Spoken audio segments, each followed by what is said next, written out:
दोस्तों, आज की वीडियो बहुत ज्यादा ज्ञानवर्धक और धन प्राप्ति का मूल मंत्र है। आज की इस वीडियो में हम बात करेंगे आखिर औरत का वह कौन सा अंग बेशर्म होकर दबाने या चूसने से अचानक अपार धन की प्राप्ति होती है। लोग औरत का कौन सा अंग दबा और चूस कर अमीर बन जाते हैं। जो भी मनुष्य औरत का यह अंग दबाता या चूसता है, उसके घर में सदा मां लक्ष्मी का वास रहता है और मां लक्ष्मी की कृपा सदैव बनी रहती है। तो दोस्तों, आज की इस वीडियो में हम बताएंगे औरत का वह कौन सा अंग जिसे हर पुरुष को दबाना या चूसना चाहिए। नमस्कार दोस्तों, आप सभी का स्वागत है आज की इस बेहद ही ज्ञानवर्धक जानकारी भरी वीडियो में। दोस्तों, आपको पता चल ही गया होगा कि आज की वीडियो में हम क्या सीखने जा रहे हैं। दोस्तों, चैनल को सब्सक्राइब करें और हर हर महादेव लिखना ना भूले। साथ ही इस वीडियो को जो लाइक और सब्सक्राइब करें, लक्ष्मी मां उसके घर पर सदा कृपा दृष्टि बनाए रखें। दोस्तों, एक बार की बात है, एक गांव में शिव नाम का व्यक्ति रहता था। वह अपनी पत्नी से बहुत ज्यादा परेशान था, क्योंकि उसकी पत्नी बात बात पर हमेशा उसे ताना मारा करती थी। तुम्हारे पास है ही क्या, घर में खाने तक को कुछ नहीं है। दोस्तों, उसके घर में बिल्कुल कंगाली छा गई थी। एक भी रुपया नहीं था और उसके घर में खाने के लिए अन्न का एक दाना तक नहीं था। दोस्तों, एक तो घर में खाना नहीं, ऊपर से पत्नी का ताना। वह बहुत परेशान हो गया। उसे समझ नहीं आ रहा था मैं क्या करूं। एक दिन की बात है, शिव अपने घर से एक सुनसान रास्ते पर निकल गया।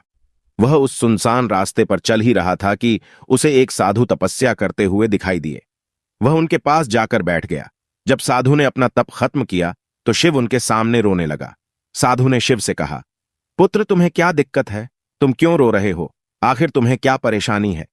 तब शिव ने साधु महाराज से कहा, हे महाराज, मेरी एक पत्नी है जो कि मुझे रोजाना ताना मारती है। मैं गरीब हूं तो मैं क्या करूं? कितना भी कुछ कर लूं लेकिन धन कमा ही नहीं पाता हूं। अभी तक एक छोटा सा धंधा था, वह भी पत्नी के क्लेश की वजह से चौपट हो गया। वह दिन रात मुझसे झगड़ा करती है। अब तो मैं दाने दाने के लिए परेशान हो गया हूं। हमारे घर में खाने के लिए कुछ भी नहीं है, इसके अलावा पहनने के लिए वस्त्र भी नहीं है। लेकिन मैं अपनी पत्नी को समझता हूं कि वह मुझे ताने ना मारे, मुझसे झगड़ा ना करे, लेकिन वह बिल्कुल भी नहीं मानती साधु जी। इसी वजह से मैं बहुत ज्यादा परेशान हूं। इसी वजह से मैं घर छोड़कर यहां आया हूं। वह साधु जी कहते हैं, रो मत बेटा, मैं तुम्हें यह काम बताने जा रहा हूं। तुम्हें औरत का सिर्फ यह अंग बेशर्म होकर कर दबा या चूस लेना है।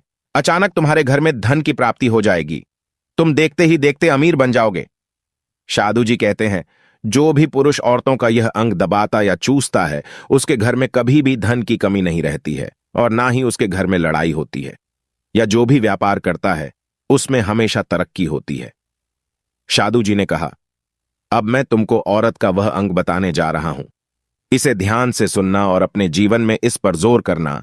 तब शिव साधु जी महाराज की बातें बहुत गौर से सुनता है और कहता है, जितना जल्दी हो सके मुझे यह बता दो। दोस्तों, तभी साधु जी महाराज उस आदमी को एक कहानी सुनाते हैं और बताते हैं, एक नगर में एक किसान रहता था। उसके बहुत सारे खेत थे जिस पर वह दिन रात मेहनत करता था। उसके घर में किसान और उसकी पत्नी रहा करते थे। उस किसान और उसकी पत्नी ने आपस में बहुत ज्यादा प्रेम था। उसके घर में किसी भी प्रकार की लड़ाई झगड़ा या क्लेश नहीं होता था। इसी वजह से उसके घर में सदैव मां लक्ष्मी का वास रहता था और उसके खेतों में इतनी ज्यादा पैदावार होती थी कि वह दिन प्रतिदिन और अमीर होता जा रहा था। उस किसान और उसकी पत्नी ने इतना प्रेम था कि आसपास के लोग उन्हें देखकर जल जाया करते थे।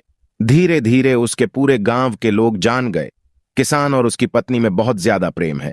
धीरे धीरे यह बात उस नगर के राजा तक पहुंच गई। दोस्तों, किसान और उसकी पत्नी की बात जब राजा के पास पहुंचती है तो राजा भी उसके प्रेम की काफी ज्यादा तारीफ करते हैं। वह सभी से बताते हैं कि हमारे नगर में एक किसान और उसकी पत्नी रहते हैं, जिनमें कभी भी लड़ाई झगड़े नहीं होते हैं। उन दोनों में आपस में इतना प्रेम है कि मैंने ऐसा अपनी जिंदगी में कभी भी नहीं देखा। एक बार की बात है, राजा पूरे नगर में डिंडोरा पिटवाते हैं कि इस नगर में जितने भी लोग हैं वह सभी अपने घर में घी का दिया जलाएंगे। राजा की पत्नी पूछती है कि आप ऐसा क्यों कर रहे हैं? सबके घर में घी का दिया क्यों जलवा रहे हैं? राजा अपनी पत्नी की बात सुनकर कहते हैं, दीपक प्रेम की निशानी होता है। जिसके घर में घी का दीपक जलता है उसके घर में सदैव प्रेम बना रहता है। और मैं चाहता हूं कि जो प्रेम किसान और उसकी पत्नी के घर में है वह हमारे पूरे नगर में रहे पति और पत्नी के बीच। इसीलिए मैं हर घर में दीपक जलवाना चाहता हूं। दोस्तों, राजा के सैनिक जाते हैं और हर जगह नगर में ढोंढी पीट देते हैं और कहते हैं सभी के घर में रात भर घी का दीपक जलाना चाहिए। दोस्तों, राजा की बात मानकर सभी नगरवासी अपने घर में दीपक जला देते हैं। लेकिन जैसे ही आधी रात होती है, सभी के घर के दीपक बुझ जाते हैं, लेकिन किसान के घर का दीपक वैसे ही जलता रहता है। दोस्तों, दीपक हमेशा किसान की पत्नी जलाती थी, लेकिन उसकी बात नहीं मानती थी। वह हमेशा अपनी मनमानी करती थी। उसका जो भी मन करता था वह वही काम करती थी। लेकिन किसान को इस बात से कोई भी दिक्कत नहीं होती थी, क्योंकि किसान बहुत समझदार था। किसान सोचता था, यदि मैं अपनी पत्नी को रोक टोक करूंगा तो घर में बेवजह ही लड़ाई झगड़ा होंगे। इसी वजह से कई चीजें किसान अपनी पत्नी की ये बातें अनदेखा करता था। किसान इस वजह से अनदेखा करता था कि उसके घर में प्रेम बना रहे। राजा अपने महल में चढ़कर पूरे नगर का नजारा देख रहे थे। उन्होंने देखा कि सारे नगर में किसी के घर में दीपक नहीं चल रहा है, लेकिन किसान के घर में दीपक जल रहा है।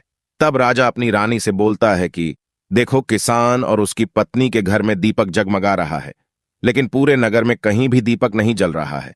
इसी से पता लगता है कि किसान और उसकी पत्नी में कितना प्रेम है। तब राजा की पत्नी राजा से बोलती है कि जो किसान और उसकी पत्नी में प्रेम है वह किसान की पत्नी की वजह से है, और इसी वजह से उसके घर में इतना ज्यादा प्रेम है। दोस्तों, जब राजा रानी की बात सुनता है तो कहता है, नहीं, तुम्हारा सोचना गलत है। जो प्रेम किसान के घर में है वह उसकी पत्नी की वजह से नहीं है, बल्कि वह किसान की वजह से है। रानी, यहां पर किसान बहुत ज्यादा समझदार है। आपका सोचना गलत है, और यही वजह है जो कि उनके घर में कभी भी लड़ाई झगड़ा नहीं होता है। दोस्तों, राजा कहता है किसान समझदार है, और रानी कहती है किसान की पत्नी समझदार है। दोस्तों, इसी तरह कुछ देर चलता रहा। राजा कह रहे थे किसान समझदार है, रानी कह रही थी किसान की पत्नी समझदार है। इसी बात को लेकर राजा और रानी के बीच काफी झगड़ा हो गया। क्यों ना हम किसान और उसकी पत्नी की परीक्षा ले लें, सारा दूध का दूध और पानी का पानी हो जाएगा। लड़ाई करने के बाद इस बात पर राजा और रानी दोनों सहमत हो गए और दोनों की परीक्षा लेने के लिए तैयार हो जाते हैं। तब राजा अपने महल में जाता है और एक पुरुष सैनिक को बुलाता है। बस आपके पास राजा का समाचार लेकर आया हूं। तब किसान कहता है, ठीक है सैनिक, आप मुझे बताओ, राजा साहब ने मेरे लिए क्या समाचार भेजा है। सैनिक कहता है, किसान, राजा साहब ने यह बोला है कि यदि तुम अपनी पत्नी को छोड़ देते हो तो राजा जी आपको बहुत सारे हीरे जवाहरात और साथ में तुम्हारे जमीन से 2 गुना ज्यादा जमीन राजा जी आपको गिफ्ट में देंगे। इसके अलावा राजमहल का आधा हिस्सा भी आपको दिया जाएगा। लेकिन जो किसान ने जवाब दिया वह सुनने लायक। हे किसान ने कहा, राजा जी अपना पूरा राजमहल मुझे क्यों ना दे दे, लेकिन मैं अपनी पत्नी को नहीं छोड़ूंगा। जाओ और अपने राजा से कह दो। किसान ने ऐसा कहा है। सैनिक जाता है और राजा को सारी बातें बताता है। इस समय रानी वहां पर सैनिक की बात सुन रही थी। सुनने के बाद रानी ने कहा, आपने किसान की तो परीक्षा ले ली, लेकिन किसान की पत्नी की परीक्षा नहीं ली है। इस तरह से हम कैसे पता कर सकते हैं कि कौन समझदार है। इसके बाद रानी ने कहा, अब मैं भी किसान की पत्नी की परीक्षा लेना चाहती हूं। जब दोनों की परीक्षा हो जाएगी तभी पता चलेगा कि कौन समझदार है।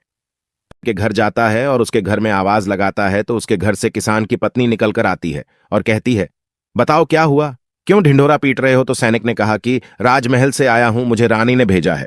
किसान की पत्नी ने कहा, बताओ किस लिए आए हो। तब सैनिक ने कहा, रानी ने बोला है, यदि तुम अपने पति किसान को मार देती हो तो आपको बहुत सारे हीरे जवाहरात रानी आपको देंगी, और साथ में राजमहल का आधा हिस्सा भी आपको मिलेगा। इसके अलावा जितनी भी आपकी जमीन है वह तो आपकी रहेगी ही, लेकिन उसकी 2 गुना जमीन भी रानी आपको देगी।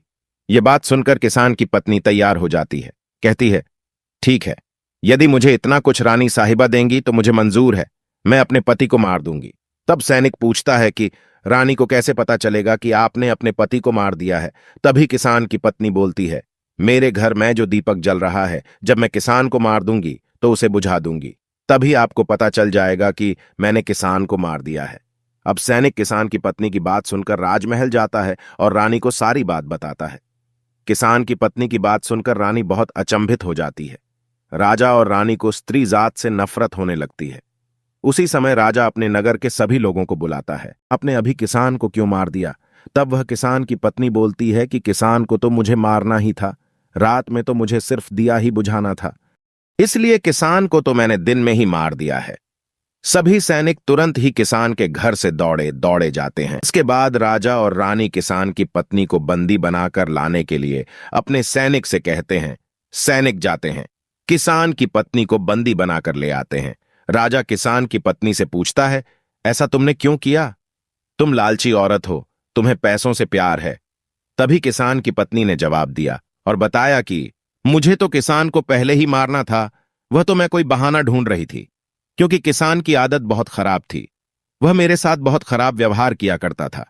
तो राजा ने कहा, ऐसा क्या करता था किसान? तो किसान की पत्नी ने जवाब दिया, वह मेरे नाक का ऊपरी हिस्सा अपनी उंगली से हमेशा दबाया करते थे। इसके अलावा किसान एक काम और मेरे साथ करता था, वह किसान मेरे कान का पिछला हिस्सा अक्सर अपनी जीभ से स्पर्श किया करता था। राजा ने पूछा, यह बताओ, जब आप लोग गरीब थे तब क्या किसान आपके साथ यह काम करता था? तो किसान की पत्नी बोलती है, नहीं महाराज, तब ऐसा नहीं करता था। तब राजा ने कहा, मैं समझ गया कि किसान ऐसा क्यों करता था। उसी समय साधु जी ने शिव से पूछा, तुम्हें कुछ समझ में आया औरत का कौन सा अंग दबाने तथा चूसने से लोगों को अचानक धन की प्राप्ति होती है? तो शिव ने कहा है, साधु जी, मुझे अभी समझ में नहीं आया। तभी साधु जी कहते हैं, अगर अभी समझ नहीं आया तो मैं फिर से आपको बताता हूं। किसान अपनी पत्नी के साथ पहला काम करता था, वह है उसके नाक के ऊपरी हिस्से को अपने उंगली से दबाता था। तो जिस भी मनुष्य के घर में पैसों की किल्लत है, उसे अपनी उंगली से औरत के नाक के ऊपरी हिस्से को जरूर दबाना चाहिए। दोस्तों, औरत के नाक के ऊपरी हिस्से को बहुत शुभ माना जाता है। इसी वजह से जो यह काम करता है वह हमेशा धनवान पुरुष बन जाता है। दूसरा काम है, जो भी पुरुष औरत के कान का पिछला हिस्सा अपने जीभ से स्पर्श करता है, उसके किस्मत के द्वार खुल जाते हैं, उसे अचानक धन की प्राप्ति होती है। ऐसा इसलिए होता है क्योंकि औरत के कान के पिछले हिस्से में माता लक्ष्मी का वास होता है। जब आप ऐसा करते हैं तो माता लक्ष्मी आपसे प्रसन्न हो जाती है और आपको अपार धन देती है। और आपने एक बात तो जरूर सुनी होगी, औरतें माता लक्ष्मी का रूप मानी जाती हैं। इसी वजह है इस संसार में जो भी मनुष्य यह दो पवित्र काम करता है, उसका घर धन से भर जाता है, जो कि इस कहानी में किसान भी अपनी पत्नी के साथ करता था। लेकिन आप जब भी ऐसा काम करें तब आपको अपनी पत्नी को पूरी बात बता देनी चाहिए, अन्यथा आपके जीवन में इसी तरह अनर्थ भी हो सकता है। दोस्तों, आज का ज्ञानवर्धक वीडियो कैसा लगा कमेंट करके जरूर बताएं, और हां, कमेंट में हर हर महादेव लिखना